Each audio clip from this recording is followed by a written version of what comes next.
பாய்பூனை YouTube channel நேயர்களுக்கு எனது அன்பு கலந்த வணக்கங்கள். இன்றைய தினம் நம்முடைய யூடியூப் சேனலின் சார்பில் பங்காளிகளின் சதியை முறியடித்த பங்காளி என்ற அந்த காலத்து கதைகள். ஒரு ஊரில் ஒரு பெரியவர் இருந்தார். அவர் நோய்வாய்ப்பட்டு ஒரு சில நாட்களில் இறந்துடுற மாதிரி நிலவை.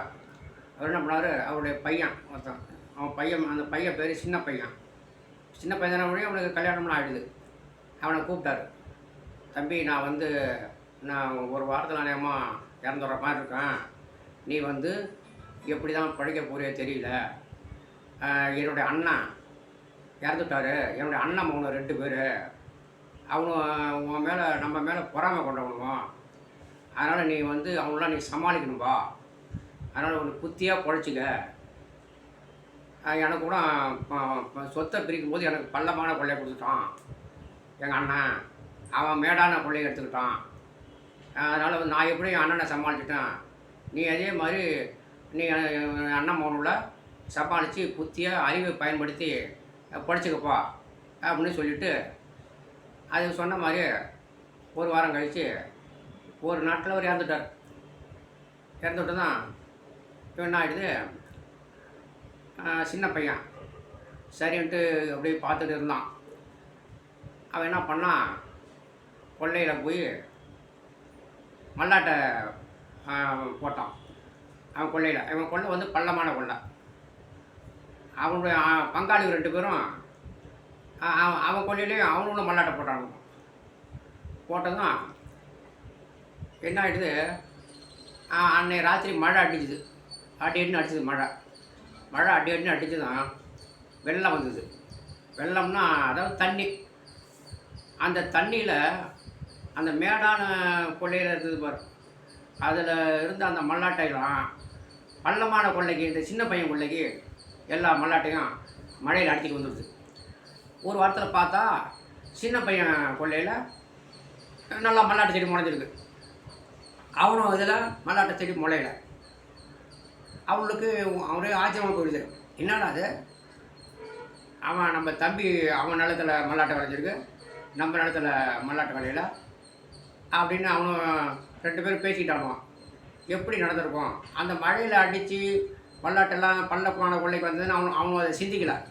சரி மல்லாட்டை செடி வளரட்டும், அப்புறம் அந்த பயலை பார்த்துக்குவோம் அப்படின்ட்டு 2 பேரும் கருவை கட்டி இருந்தானுவான். மல்லாட்டை செடி நல்லா வளர்ந்தது. என்ன பண்ணிட்டாங்க, 2 பேரும் போய் அந்த பங்காளி 2 பேரும் அந்த ராத்திரியா சின்ன பையன் நிலத்தில் இருந்த மல்லாட்டை செடி எல்லாத்தையும் வைக்கல போட்டு குளிச்சுட்டானுவோம்.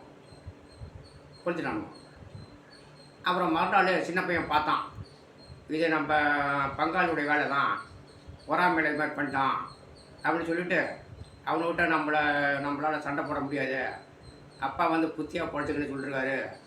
சரின்ட்டு என்ன பண்ணால், இவன் கொள்ளையில் அந்த சாம்பல்லாம் அள்ளி ஒரு 5 மூட்டை சாம்பல் ஆச்சு. அள்ளி 5 மூட்டையும் இவனுடைய மாட்டு வண்டியில் வச்சு 5 மூட்டையை ஏற்றிக்கிட்டு அப்படியே அவன் பக்கத்து ஊருக்கு போனான். இவன் வண்டியில் போயிட்டு இருந்தது. அங்கே ஏற்ற மாதிரி இவனை மாதிரியே ஒருத்தன் 5 மூட்டையோட ஏற்ற மாதிரி ஒரு மாட்டு வண்டி வந்தது. ஒருத்தன் ஓட்டிகிட்டு வந்தான். இவன் மாட்டு வண்டி அவன் மாட்டு வண்டி நேராக இருந்தது. அவன் என்ன பண்ணான், ஆனால் என்னென்ன ஏற்றிட்டு வரீங்க உங்கள் வண்டியில் அப்படின்னு அவன் ஏற்ற மாதிரி வந்தவன் கேட்டான். மல்லாட்டை பயிர் ஏற்றி வரப்போ நானே விற்க போகிறான் அப்படின்னு இவன் நம்ம சின்ன பையன். அவன் என்ன சொன்னான், ஏன்னா நான் எள்ளு வச்சுருக்கேன், 5 மூட்டை எள்ளு. நான் இப்போ அடுத்த தடவை நான் மல்லாட்டை போகலான்ட்ருக்கேன், அண்ணா நம்ம மூட்டையை மாற்றிக்குவாண்ணே அப்படின்னு அவன் கேட்டான்.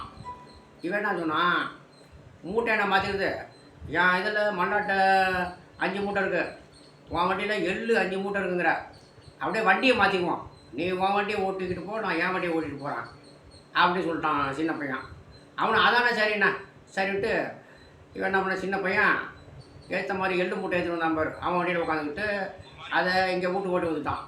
அந்த ஏற்ற மாதிரி வந்தவன் இவன் சாம்பல் மூட்டை, அவனுக்கு தெரியாதுல்ல, இந்த வண்டியை 5 மூட்டை உள்ள வண்டியை அந்த ஏற்ற மாதிரி வந்தவன் அவன் ஓட்டிக்கிட்டு அவன் ஊருக்கு போயிட்டான். இவன் வந்தான், சின்ன பையன் எள்ளு மூட்டையோடு வந்தான். வீட்டில் எள்ளு மூட்டையை இறக்கி வீட்டில் வச்சான். வச்சதும் இவன் பொண்டாட்டியை கூப்பிட்டான். போய் அண்ணன் வீட்டில் படி வாங்கிட்டு வாடி, இதை கொஞ்சம் அளக்கணும் அப்படின்னு இவன் சொன்னான் சின்ன பையன். அவன் சின்ன பையன் பொண்டாட்டி போய் அவங்கக்கிட்ட அந்த பங்காளி விட்ட கொஞ்சம் படி கொடுங்க, எங்கள் வீட்டுக்காரரு உங்களை வாங்கிட்டு வர சொன்னார் அப்படின்னு இவன் சின்ன பையனை பொண்டாட்டி கேட்டான். அவனும் பங்காளி பொண்டாட்டி என்ன பண்ணாங்க, அந்த படியில் புளியை வச்சு அடைச்சி கீழே புளியை வச்சு கொடுடி, என்ன எதை அளந்தாலும் நம்மளுக்கு தெரியும் அப்படின்னு அவன் பங்காளி பொண்டாட்டியோ அந்த படியில் புளி அடியில் வச்சு தடவி இது பண்ணி கொடுத்தாலும். இவன் சின்ன பையன் பொண்டாட்டி படியை வாங்கிட்டு வந்தான். வாங்கிட்டு வந்து மூட்டை வகுத்து எள்ளை படியால் அளக்கலாம் போட்டோம். அளந்து போட்டு மூட்டை எழுதான்ட்டு நல்லா மூட்டை கட்டி வச்சுட்டான். இந்த கொண்டு பங்காளிகிட்ட அந்த படியை கொடுத்துருடே அப்படின்னு சொன்னான் சின்ன பையன். சின்ன பையன் முன்னாடி படி வாங்கிட்டு போய் கொண்டு அவங்ககிட்ட கொடுத்தான் பங்காளிகிட்ட. படி பார்த்தா, ஏதுங்க உங்கள் தம்பி வந்து எள்ளு கொண்டு வந்திருக்காரு, படியில் எள்ளில் புளியில் ஒட்டியிருக்கு, நீங்கள் தான் இருக்கீங்களே அப்படின்னு அவன் பொண்டாட்டி என்ன பண்ணால் அவனும் பொண்டாட்டி சொன்னாலுவான். என்னடா இப்படி இருக்கு, நம்ம தான் மல்லாட்டெல்லாம் பொழிச்சிட்டோமே, சாம்பலை எங்கேயா எடுத்து போனான், என்ன எப்படி எள்ளு கொண்டு வந்துருவான் அப்படின்ட்டு அவனை 2 பேர் வரானுவான் இவங்கிட்ட பேசுறதுக்கு. தம்பி சின்ன பையல எப்படா ஏதுடா எள்ளு உனக்கு அப்படின்னு அவனை 2 பேரும் பங்காளி காட்டானுவான். இவன் என்ன சொன்னான், நீங்கள் தான் அப்புறம் ஏன் மல்லாட்டை செடியை கொளுத்திட்டீங்க, அப்புறம் அந்த சாம்பல் ஆட்டிகிட்டு போய் தெருத்துருவா விற்றுட்டு வந்தான், விற்றுட்டு அந்த காசில் எள்ளு வாங்கிட்டு வந்தான்னு இவன் சொன்னான். பாரியா சாம்பலே விற்று எள்ளு வாங்கிட்டு வந்துருக்கான் அப்படின்ட்டு அவனை 2 பேரும் என்ன பண்ணாலும் அவன் மாட்டு கொட்டா வைக்க போகிற எல்லாத்தையும் அவனை 2 பேரும் கொளுத்தி அந்த சாம்பலை அள்ளிக்கிட்டு இவன் என்ன பண்ணாலும் அவங்க ஒரு வண்டியில் எடுத்துகிட்டு சாம்பலை எடுத்துகிட்டு நாமளும் போய் சாம்பலை விற்றுட்டு ஒரு விட்டு சாம்பலை மூட்டை ஒரு 5-6 மூட்டையை கட்டிக்கிட்டு போகிறானுவான். அவனை வண்டியில் எடுத்துகிட்டு அந்த பக்கத்துக்கு போய் சாம்பல் நானும் 2 பேரும் ஊர் ஜனங்களாக கூடுச்சு. இன்னும் சாம்பலை அவன் வாங்குவான், இவன் என்ன சாம்பலுங்கிறானே அப்படின்னு ஜனங்க கூடணும் தான். அதில் ஒருத்தன் முடியாதான், இவன் என்னகிட்ட சாம்பலை இதை விட்டு எள்ளு மூட்டை விட்டு போட்டான் ஒருத்தன், அவன் ஆளு சொந்தக்காரன் கூட இருக்கு இவன் விட்டு அவனை என்ன வளைச்சி வச்சுட்டு சாம்பலை எவன்டா வாங்குவான் அப்படின்னு சொல்லிட்டு சக்கியாக 2 பேர்த்தையும் அடித்து வண்டியை திருப்பி இவனை விட்டா போதுன்னு சொல்லிட்டு 2 பேரும் வண்டியை ஒட்டு கூட்டியாந்துவானுங்க வீட்டுக்கு கூட்டியாந்துவானுவான். வீட்டுக்கு கூட்டியாந்து தான் வண்டியை நிறுத்திட்டு நம்மளை அடிக்கிறானோ அவன் எப்படி எள்ளு மூட்டை வாங்கினான் அப்படின்ட்டு எள்ளு மூட்டை வாங்கினான்ட்டு சொன்னான்.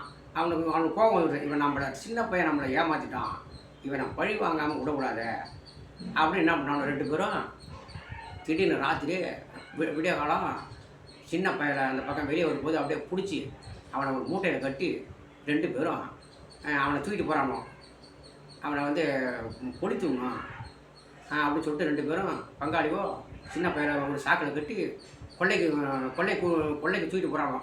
கொள்ளையில் அந்த சின்ன பையனை கட்டிட்டு அந்த மூட்டையை வச்சானுவான். வச்சதான் நீ போய் வத்திப்பிட்டு எடுத்துக்கிற, நான் போய் கொஞ்சம் வைக்க எடுத்துகிட்டு வந்துடுறான், இந்த மூட்டை எங்கே இருக்கட்டும் அப்படின்னு 2 பேரும் பங்காளி ஒருத்தன் அந்த பக்கம் போயிட்டான் வத்திப்பிட்டு வாங்க, ஒருத்தன் இந்த பக்கம் வைக்க எடுத்துகிட்டு வர போயிட்டான் இவனை கொளுத்துறதுக்கு.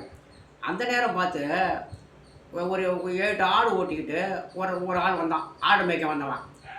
மூட்டையை தட்டி பார்த்தான். என்ன மூட்டைண்ணா? ஆனால் நான் தானே சின்ன பையனா, எனக்கு முதுகு வலிண்ணா, எங்கள் அண்ணனோட கொஞ்சம் சாகில் கட்டி முதுகு வலி போகணும் விட்டு சாகில் கட்டி வச்சேன், இப்போ கொஞ்சம் முதுகுலாம் நல்லா வலி போயிடுதுண்ணே அப்படின்னு அவன் சொன்னான். ஐயா எனக்கு கூட 10 நாளாக முதுகு வலி தானால நான் ஒன்று அவுத்து விட்றேன், நீ வந்து உள்ளார உன் முதுகு வலி இது மாதிரி போயிடும் அப்படின்னு அவன் சொன்னான் சின்ன பையன். சரி அவுத்து விட்டான். அவுத்து அவன் சின்ன பையன் அதுவும் வெளியே வந்தான். வந்து அப்புறம் ஆடு மேய்க்கிறவனை உள்ளே வச்சு கட்டி ஒரு வழி சரியாக போடுவேண்ணே அப்படின்னு சொல்லி அவனை கட்டி வச்சுட்டு அவன் ஆட்டெல்லாம் சின்ன பையன் வீட்டுக்கு போயிட்டு வந்துட்டான். இவனை 2 பேரும் வைக்கலையும் வத்திப்பிட்டி வாங்க போனோம். 2 பேரும் வைக்கல போட்டு கொடுத்துறானுவான். அவன் என்ன பண்ண, நான் ஆடு மேய்க்கிறோம், ஆடு மேய்க்க ஏன்டா கொடுத்துருக்கேங்கிறான். இவன் வலி தாங்க முடியாது, சூடு தாங்க முடியாது. இவன் 2 பேரும் நம்ம சின்ன பையன் ஆடு மேய்க்கிறவனு சொல்கிறான் ஒரு சமாச்சான், நம்மகிட்ட புழுறான்டா பார்த்தியா அப்படின்னு சொல்லிட்டு 2 பேரும் கொடுத்துட்டு இவனை மட்டும் வீட்டுக்கு வந்துடானுவான். இவனை விட்டு வீட்டுக்கு வந்தா சின்ன பையன் நான் பண்ணுறான், பொண்டாட்டி விட்டு அந்த ஆட்டை பிடிச்சி கட்டுறேன், அந்த சின்னாடி அங்கே ஓடுது, ஆட்டை பிடிச்சி கட்டுடு, எல்லாம் உடஞ்சி சம்பாச்சாட்டு உனக்கு தெரியும் அப்படின்னு ஆட்டை பிடிச்சி கட்டு பொண்டாட்டி மாட்டிக்கிட்டு ஆட்டை பிடிச்சி கட்டிடுவான். இவரு 2 பேரும் அசந்து பார்த்துட்டு என்னடா அது என்ன சின்ன பையன் அவனை கொடுத்துட்டோம், இவன் எப்படா வந்து ஆட்டெல்லாம் ஓட்டு விழுந்துருக்கான் அப்படின்னு சொல்லிட்டு அதிர்ச்சி தாங்க முடியாமல் சின்ன பையன்கிட்ட போய் என்ன பண்ணுறானோ, சின்ன பையன் ஏதுடா உனக்கு ஆடு, உன்னை தான் நாங்கள் கொளுத்திட்டோமே, ஏதுடா உனக்கு ஆடுனா, ஏன்னா நீங்கள் ஒன்றா என்ன நீங்கள் கொளுத்துறீங்க. நான் அப்புறம் மேலோகத்துக்கு போனேன், யமதர்மங்கிட்ட போனேன். யமதர்மம் வந்து ஏடா அதுக்குள்ளேயே வந்த நீனே அப்படின்னு கேட்டார். எங்கள் அண்ணனும் தாங்க பங்காளி உன்னை கொளுத்திட்டானுவான் அப்படின்னா, இல்லை உனக்கு டைம் இருக்குடா உனக்கு, அதனால் நீ என்ன பண்ணுற, நீ பயப்பட நீ போய் அந்த உடலில் உன்னை போற வச்சுடலாம் அப்படின்னு சொன்னார். அவன் என்ன, இல்லைங்க நான் இனிமேல் அங்கே போய் என்னத்தை பிழைக்கிறது, அதனால் எனக்கு ஏதாச்சும் பிழைப்புக்கு வழி பண்ணுங்கண்ணா. அவர் ஒரு 7 ஆட்டை கொடுத்து இந்த ஆட்டை போய் மேய்ச்சிக்கிறான்னு சொன்னார் என்ன அப்படின்னு சொன்ன பாரு. டே அப்படியா, எம்மகிட்டே போயிட்டு ஆடு வாங்கிட்டு வந்துச்சா, சரி சின்ன மேலே போச்சுக்காதரா, வந்து என்னையும் வந்து எங்கிட்ட பற்றியும் அதில் சாக்கில் கட்டுறா, சாக்கில் கட்டி போயிடா அப்படின்னு சொல்லிட்டு 2 பேர் கேட்டானோ. சரிண்ணே அப்படின்னு சொல்லிட்டு அவனை 2 பேர்த்தையும் 2 சாக்கில் கட்டி கொள்ளையை கூட்டு போனதான் என்ன பண்ணான், கூட்டு வச்சான். இவனை என்ன கொடுத்தது, 2 பேரையும் தூக்கி அவங்க ஒரு பாழுங்கிணறு இருந்தது, அந்த பாழுங்கிணத்துல அவங்க ஒரு பங்காளி 2 பேர்த்தையும் தூக்கி போட்டு மூட்டையோட தூக்கி போட்டு இவன் மறுபடியும் வீட்டுக்கு வந்து ஆடு மேய்ச்சிக்கிட்டு அவனுடைய குடும்பத்தை நடத்திக்கிட்டு இருக்கான். பங்காளி துரோகம் பண்ணால் முன்னேற முடியாது என்பதை இந்த கதை மூலம், இது அந்த காலத்து கதை. எனவே அடுத்த நாள் வேறு ஒரு கதையை சொல்லுகிறேன். நன்றி, வணக்கம்.